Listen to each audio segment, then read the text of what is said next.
Hello दोस्तों, सभी का स्वागत है। आज जो है हम थोड़ी सी चर्चा करेंगे भारत की कुंडली के ऊपर। और आप लोगों ने बहुत ही ज्यादा इस बात की क्यूरियोसिटी दिखाई है कि ओमनिकॉन को लेके जो आने वाला भविष्य है उसके ऊपर एक वीडियो बनाई जाए। छोटी सी बातें हैं, उनको पहले समझने की जरूरत है, जल्दबाजी करने की कोई जरूरत नहीं है। पहली चीज तो ये कि क्या ओमनिकॉन के सिम्टम्स और उसका जो इन्फेक्शन है वो उसको हम पूरी तरीके से डेप्थ से समझ चुके हैं क्या? अगर हम वो नहीं समझे तो हम ये कैसे बताएंगे कि एग्जैक्टली वो कौन सा प्लेनेट है जिस पे हम फोकस करें इस समय? तो अभी वो खोज चल रही है, मैं भी उनके ऊपर ही खोज रहा हूं। इसीलिए जब वो बिल्कुल पिन पॉइंट होगा तो मैं आपको ठीक उतने ही अच्छे तरीके से समझा पाऊंगा जैसे फर्स्ट वेव और सेकंड वेव में मेरे हाथ में पूरे कंक्रीट डेटा थे। राहु केतु की दशा चल रही, फर्स्ट वेव वाले लोग परेशान हुए। जिन भी जातक जातिकाओं पे बुध की महादशा अंतरदशा या प्रत्यंतर दशाएं चली हैं कहीं ना कहीं, या जिनका बुध खराब रहा है कुंडली में, वो सेकंड वेव में परेशान रहे हैं। तो ये चीजों को एग्जैक्टली देखने के लिए उसके कम से कम कुछ सैंपल्स, कुछ स्टडीज हमारे पास होनी चाहिए। राइट नाउ हमारे हाथ में वो चीज नहीं है। आप लोग ये जानना चाहते हो कि ओवरऑल भारत का आगे का फ्यूचर एस्पेक्ट क्या है, उसको हम यहाँ पे बहुत आसानी से आपको बता देंगे। अगर आपने मेरी पिछली वीडियो को ध्यान से सुना हो तो जब मैंने कहा था कि मंगल एक राशि आगे आते ही केतु के साथ कनेक्ट होंगे तो कोई प्राकृतिक आपदा या फिर सेना से जुड़ी हुई कोई खबर सामने आएंगी, और ये हुआ। जो विपिन रावत जी था उनका जो हेलीकॉप्टर क्रैश है उसकी न्यूज भी आई, वो आपदा भी एक तरीके से बन के उभरी। तो हमारे को कुछ सिग्नल्स जो हैं वो प्लैनेट्स दे रहे होते हैं। इसलिए मैं हमेशा कहता हूं there can be an number of factors behind anything. तो ऐसा नहीं है कि कोई चीज होगी तो सिर्फ एक बीमारी से ही होगी या कुछ और भी होगा। हम इसको दो वीडियोस इसमें कवर करेंगे। आज की वीडियोस में मैं थोड़ा सा आपको पुरानी हिस्ट्री को समझाने की कोशिश करूंगा कि भारत की कुंडली से चीजें कैसे दिखाई देती हैं, और अगली वीडियो में मैं आपको स्पेसिफिकली 2020, 21 और 22 में पूरी चीजों को आपको घुमाते हुए दिखाऊंगा कि किस महीने में कैसा क्यों और क्यों हो रहा था। ठीक है, तो चलिए आज की वीडियो को शुरू करते हैं। भारत की जो कुंडली है, अगर आप इसको ध्यान से देखें तो रात के 12 बजे भारत देश का जन्म होता है। हमारे को उस समय पूर्वी क्षितिज के ऊपर जो राशि उदित होती हुई दिखती है वो होती है 2 नंबर की राशि, यानी कि आपको कहा जा सकता है कि भारत वृषभ लगन टॉरस एसेंडेंट से बर्थ लिया हुआ देश है। इस समय जो लगन था उस पे जो डिग्री थी वो थी 7 डिग्री। 7 डिग्री होने के कारण जो वहां पे नक्षत्र था वो था कृतिका का। कृतिका नक्षत्र के जो स्वामी होते हैं वो होते हैं सूर्यदेव। भारत की कुंडली में सूर्यदेव जो है वो थर्ड हाउस में बैठे हैं, जो कि एक बहुत अच्छा भाव है। लेकिन समझिए फोर्थ हाउस का लॉर्ड अपने से 12th हो गया है। फोर्थ हाउस किसी देश की कुंडली में वहां की जनता का, पब्लिक का हाउस होता है। और जब कभी भी पब्लिक हाउस का यानी फोर्थ हाउस का लॉर्ड अपने से 12th बैठेगा तो ये मान के चलिए कि उतनी सुनवाई जनता की, पब्लिक की या देश के मन की नहीं हो सकती। जब हम इसको आम आदमी की जिंदगी में लगाते हैं तो हम इसमें मन और प्रॉपर्टी की बात करते हैं। जब देश की कुंडली होती है तो चौथा भाव जनता का रिप्रेजेंटेटिव होता है, पंचम भाव जनता का सुख होता है, जो आपका छठा भाव होता है वो जनता का पराक्रम होता है। इस बात को समझिएगा, ठीक है। तो भारत की कुंडली में तीसरे भाव में बहुत सारे ग्रह मौजूद हैं, ठीक है। और इस कुंडली के अंदर तीसरे भाव में जो राशि आती है वो आती है कर्क राशि, यानी कि चंद्रमा जो है वो तृतीय भाव का स्वामी होता है। तृतीय भाव अष्टम से अष्टम होने के कारण बदलाव को दर्शाता है, ट्रांसफॉर्मेशंस को दर्शाता है। और एक इंपॉर्टेंट बात यह कि 8th हाउस का ट्रांसफॉर्मेशन नेचुरल होता है, जबकि हमारा जो थर्ड हाउस के अंदर आने वाले ट्रांसफॉर्मेशंस हैं वो हम अपने पुरुषार्थ से, अपने स्ट्रेंथ से, अपने ब्रेवरी से लेकर आते हैं। ये बातें मैं क्यों बोल रहा हूं ये आपको थोड़ी देर में समझ में आएगा।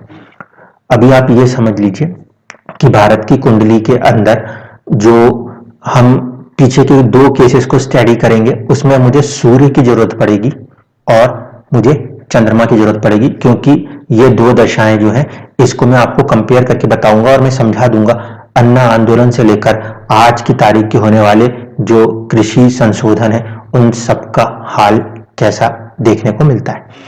अगर हम अपने देश के नवमांश D9 जिसे कहते हैं, उसके अंदर अगर हम देखते हैं तो हमें देखने को मिलता है कि हमारे कुंडली जो है उसके अंदर हमारा लग्नेश, हमारा सूर्य, हमारा आत्मबल जो है वो लाभ भाव से जुड़ा हुआ है।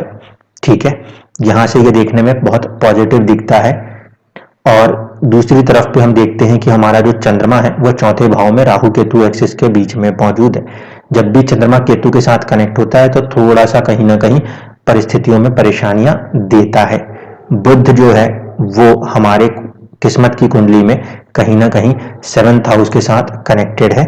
और साथ ही साथ हमारा जो सबसे इंपॉर्टेंट योग कारक ग्रह होता है शनि, वो अच्छा मौजूद है, किस्मत का स्वामी होके किस्मत में ही मौजूद है वो।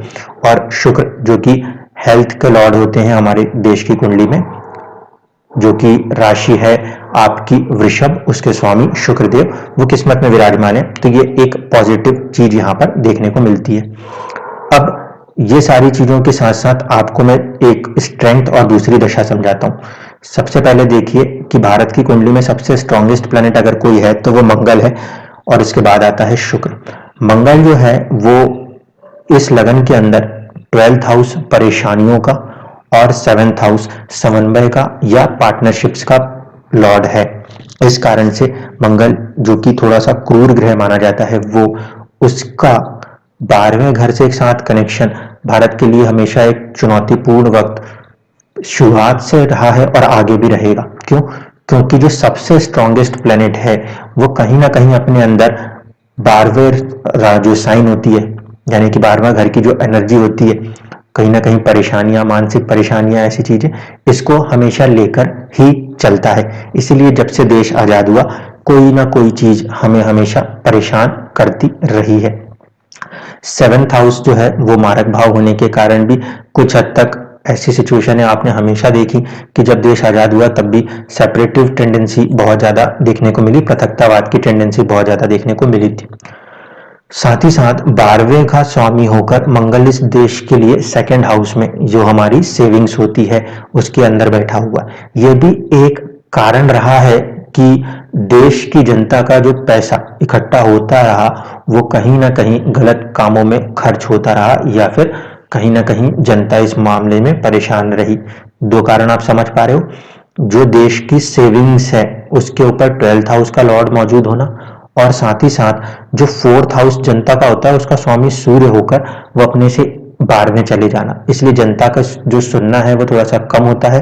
और साथ ही साथ जो आपका सेविंग्स है, यानी कि जब भी जनता बहुत ज्यादा चीजों को सेव करने का प्रयास भी करती है तो उसमें कहीं ना कहीं उसको कमियां, कटौती देखने को मिलती है। ये भारत की कुंडली खुले तौर पे हमें बता रही थी। अब हम चलते हैं, जो चीज हम देखते हैं कि एक्चुअल में किस्मत जो है उसका, यानी कि 9th हाउस का डिवीजन भारत की कुंडली में क्या कहता था, ये चीज आपको बहुत ही अच्छे से क्रूशली समझ में आ जाएगी। क्योंकि देखिए 2009 का समय था जब भारत के अंदर एक गवर्नमेंट राइज हुई थी। ठीक है, मैं नाम नहीं ले रहा, पॉलिटिकली किसी का भी नाम नहीं लूंगा, लेकिन आप समझना कि हम 2009 के पहले पहले तक तो शुक्र की दशा में चल रहे थे। ठीक है, शुक्र की महादशा में जब हम चल रहे थे तो उस समय तक की जो परिस्थितियां थी वो हमारे लिए कितनी फेवरेबल थी, और उसके बाद की परिस्थितियां कैसे बदल रही थी, इस बात को आपको समझना जरूरी होगा। इससे आप समझ जाएंगे कि भारत या किसी भी देश की कुंडली के अंदर हम अच्छा और बुरा समय का एक एनालिसिस कैसे लगाते हैं, जो मुझे कल की वीडियो में भी हेल्पफुल होगा। तो समझिए पहली चीज कि जब इसके पहले की दशा थी 89 से लेकर 2009 तक, वो थी शुक्र की दशा। अब आप सभी को पता है कि ऑलमोस्ट 89, 90, 91 या ज्यादा से ज्यादा 93, 94 तक इस देश के अंदर जो पॉलिटिक्स थी वो कुछ हद तक अपने आप को स्टेबल करने की कोशिश कर रही थी। स्टेबल थी नहीं, बट स्टेबल करने की कोशिश कर रही थी। ये 89 के बाद से ही होता है, जहां तक मुझे पता है कि राजीव गांधी जी की हत्या हो जाने के बाद से ही देश जो है वो कहीं ना कहीं अप एंड डाउन्स को देख रहा था। तो शुक्र की जो दशा है वो लगन कुंडली में 6ठे भाव, कर्ज भाव का भी स्वामी था, और कहीं ना कहीं वो उसका स्टेटस 1st हाउस, अपनी पर्सनालिटी का भी स्वामी था, जो कि बैठा कहाँ था, करेज हाउस में। 6th हाउस का लॉर्ड होके इसका करेज 3rd हाउस में बैठना ठीक था, इसलिए हमने IMF के लोन्स लिए हैं उस पीरियड में, अपने आप को एक पॉजिटिव राइज को देने का प्रयास किया है। ये करते करते हम अपने आप को 2009 तक के पीरियड में लेकर आए थे। ठीक है। अब इसके बाद बात होगी सूर्य की महादशा। सूर्य 2009 में शुरू होता है और इसकी दशा 2015 तक चलती है। देखिए, भारत की लगन कुंडली में सूर्य जो है वो हमारा सबकॉन्शियस माइंड है, हमारे सोचने का ढंग है, लेकिन साथ ही साथ सूर्य जो है भारत की कुंडली में रिप्रेजेंटेटिव है किसका? फोर्थ हाउस यानी कि पब्लिक का, और सूर्य कारक होता है सरकार का।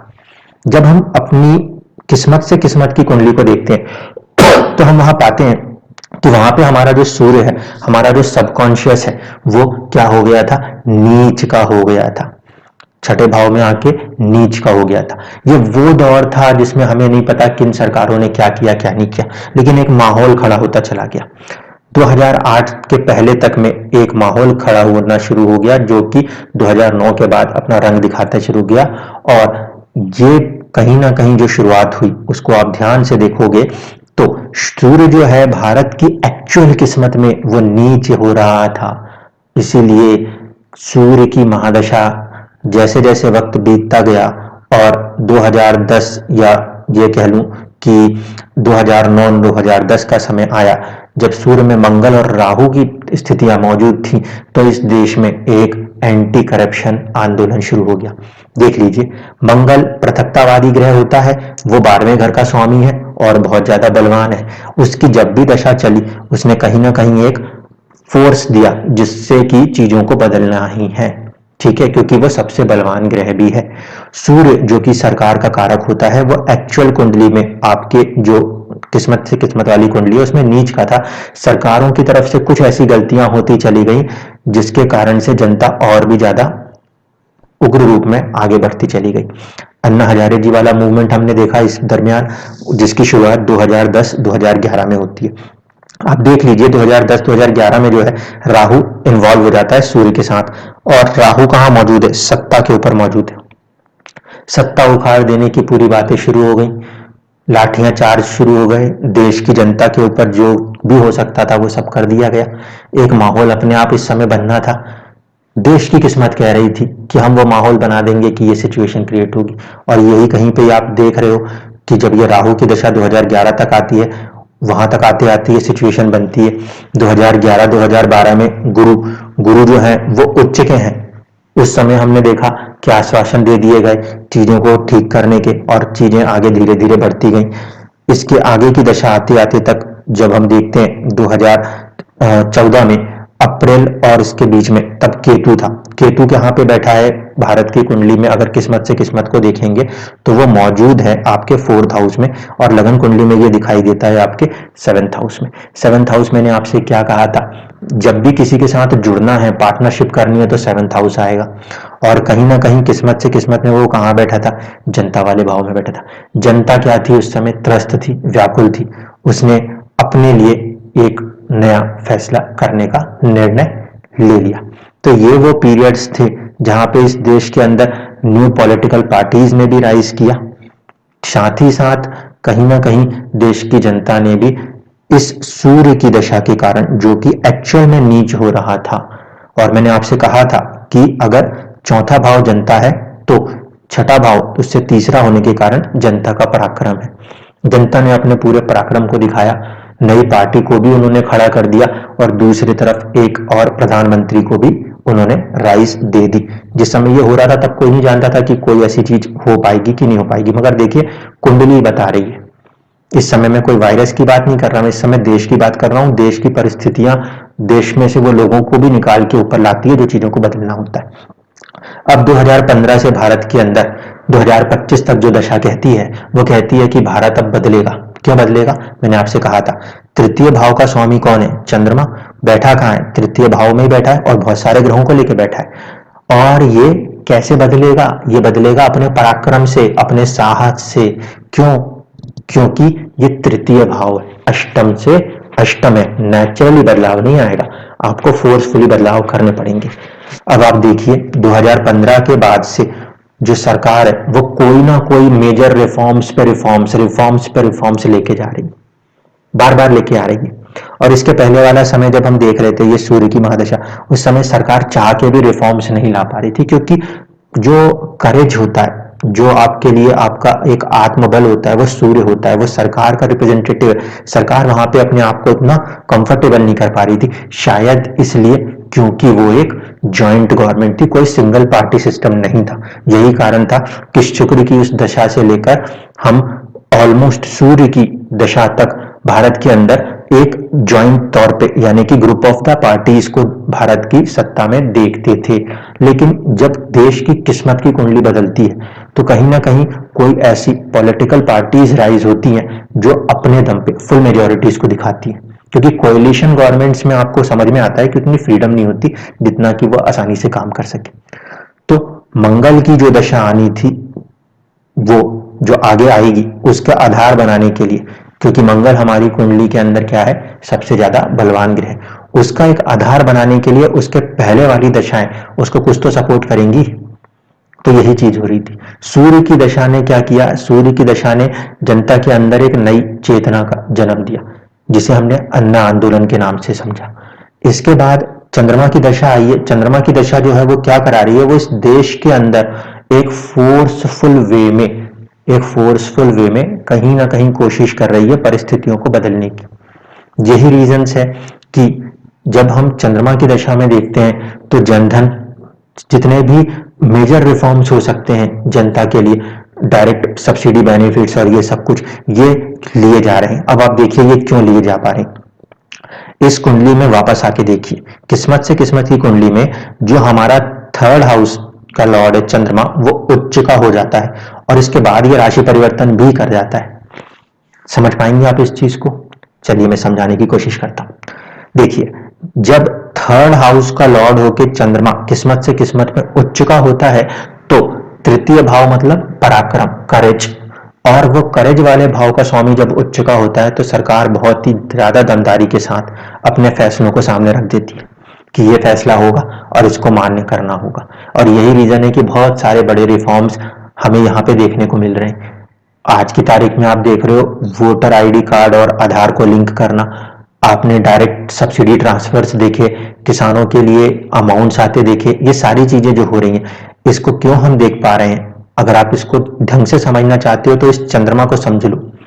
ये चंद्रमा उच्च का बैठा है, पहली चीज। अभी मैं आपको इसके बाद नवमांश की कुंडली में भी लेके चलूंगा, इसलिए यहाँ पे ध्यान से समझना। ये चंद्रमा उच्च का बैठा है जो कि पराक्रम भाव का स्वामी है, इसलिए सरकार पराक्रम दिखा रही है। और ये पराक्रम दिखा सकती है सरकार 2015 से लेकर 2025 तक, 2015 से लेकर 2025 तक।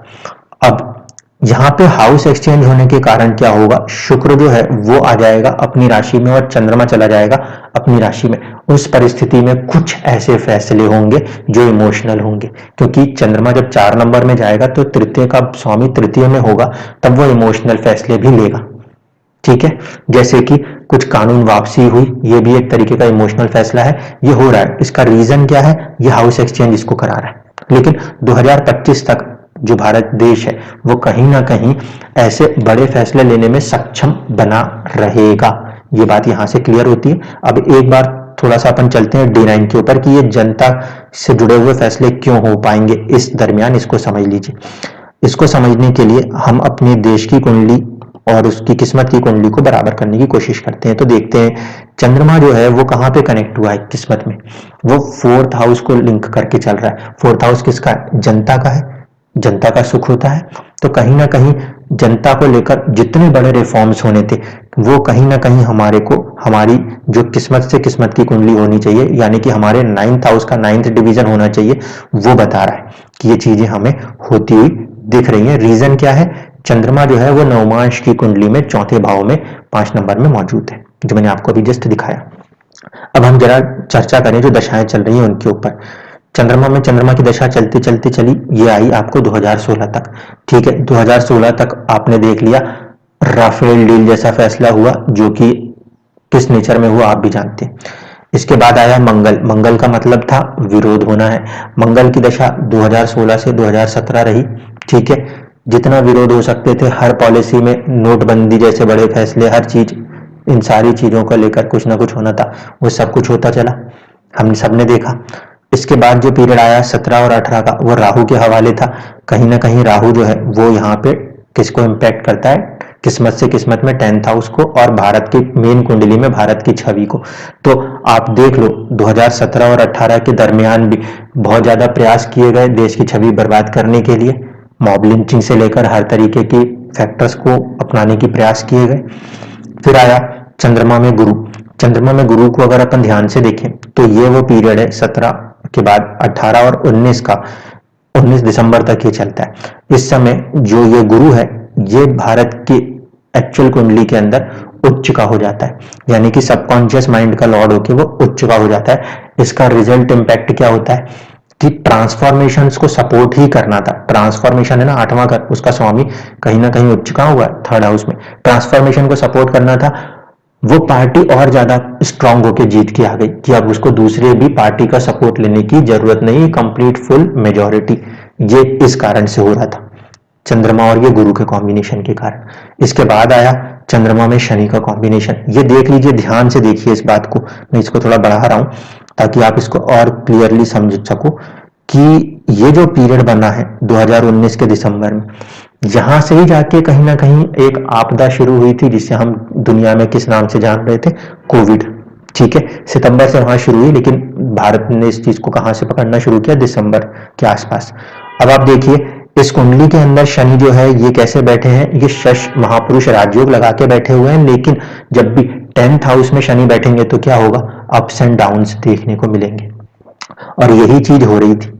शनि की जो दशा चली जुलाई तक, मान के चले, मैं तो बोलूंगा दिसंबर तक, अभी वहां तक ये पूरी दशा ने क्या किया है, अप्स एंड डाउन्स दिए हैं। कैसे, आप ध्यान से देखो, हमारी इकोनॉमी एकदम से नीचे गिरी, फिर हम ऊपर उठने के लिए उठे। तो ये अप्स एंड डाउन्स का रीजन क्या हो रहा है, ये शनि की मौजूदगी हो रही। ठीक है, अब ये शनि हमारी कुंडली में एक्चुअल में जो था जन्म के समय, वो अपने पराक्रम भाव में बैठा था, इसलिए वो एक पॉजिटिव ग्रोथ देगा। दूसरी बात है कि इस कुंडली में शनि जो होता है वो योग कारक ग्रह होता है, इसलिए भी वो एक अच्छी पोजीशंस को बनाए रखने की प्रयास करता है। हमने जो सबसे ज्यादा टिपिकल एक केस देखे थे, वो देखे थे तकरीबन 2021 के अंदर आके, मार्च से लेकर अप्रैल मई तक। उस चीज को ध्यान रखना, मार्च से अप्रैल मई तक में जब अगली वीडियो बनाऊंगा उस चीज में मैं आपको ये बात समझाऊंगा कि कैसे गोचरों ने उसको कैसे काम किया। इस समय मैंने कोई भी गोचर आपको नहीं सिखाया समझाया, इस समय मैं सिर्फ कुंडली के ऊपर हिस्से से आपको बता रहा हूं कि चीजें क्या हो रही हैं। चंद्रमा की पूरी जो दशा दिख रही है उस तक हम देखेंगे, बोल्ड डिसीजंस होंगे। लेकिन इसके बाद जब इस देश पे मंगल का प्रभाव आएगा तो कहीं ना कहीं उसमें फिर एक बहुत बड़ा टर्मोइल देखने को मिल सकता है। क्यों? क्योंकि 12th हाउस का वो लॉर्ड है जो कि मानसिक परेशानियों का सबब बनता है, और तो और वो वर्गोत्तम हो जाता है कहीं ना कहीं। इस कारण से भी, वर्गोत्तम होने के कारण जो 2025 के बाद का समय होगा पॉलिटिकली या पूरे देश के अंदर, वो थोड़ा सा चुनौतीपूर्ण ज्यादा होता हुआ नजर आएगा। आज की वीडियो को यहीं पे विश्राम देते हैं। कल के वीडियो में हम इंडिविजुअली थोड़ा सा चेक करेंगे कि 2020, 2021 में क्या परिस्थितियां थी और 2022, क्योंकि उस समय मैं आपको बहुत बारीकी से समझा दूंगा कि देखिए देश के अंदर ये सूर्य जो है ना, हमारा लग्नेश मिड पॉइंट लॉर्ड, इसकी मूवमेंट्स ही आपको बता देंगी कि कौन सी परिस्थिति में क्या कुछ हुआ है इस देश के अंदर। मुझे उम्मीद है आपको ये वीडियो पसंद आएगी, और आप सभी लोगों से अनुरोध है कि हकीकतों को समझने का प्रयास कीजिए। मीठी मीठी बातें और झूठे वादों के चक्कर में ना पड़े, क्योंकि आप अच्छा सुनने के चक्कर में हकीकत को सुनना नहीं चाहें। ऐसा अगर आप करेंगे तो फिर आप अपने साथ अन्याय करेंगे, क्योंकि जिंदगी सिर्फ हकीकत से जी जाती है। सपने सिर्फ सोते वक्त आया करते हैं, और जो सपने जाग के दिखे वो हकीकत है, और वो हमेशा कठोर होते हैं और वही जिंदगियों को बनाते हैं। इसी बात के साथ आज के वीडियो का एंड करते हैं। धन्यवाद।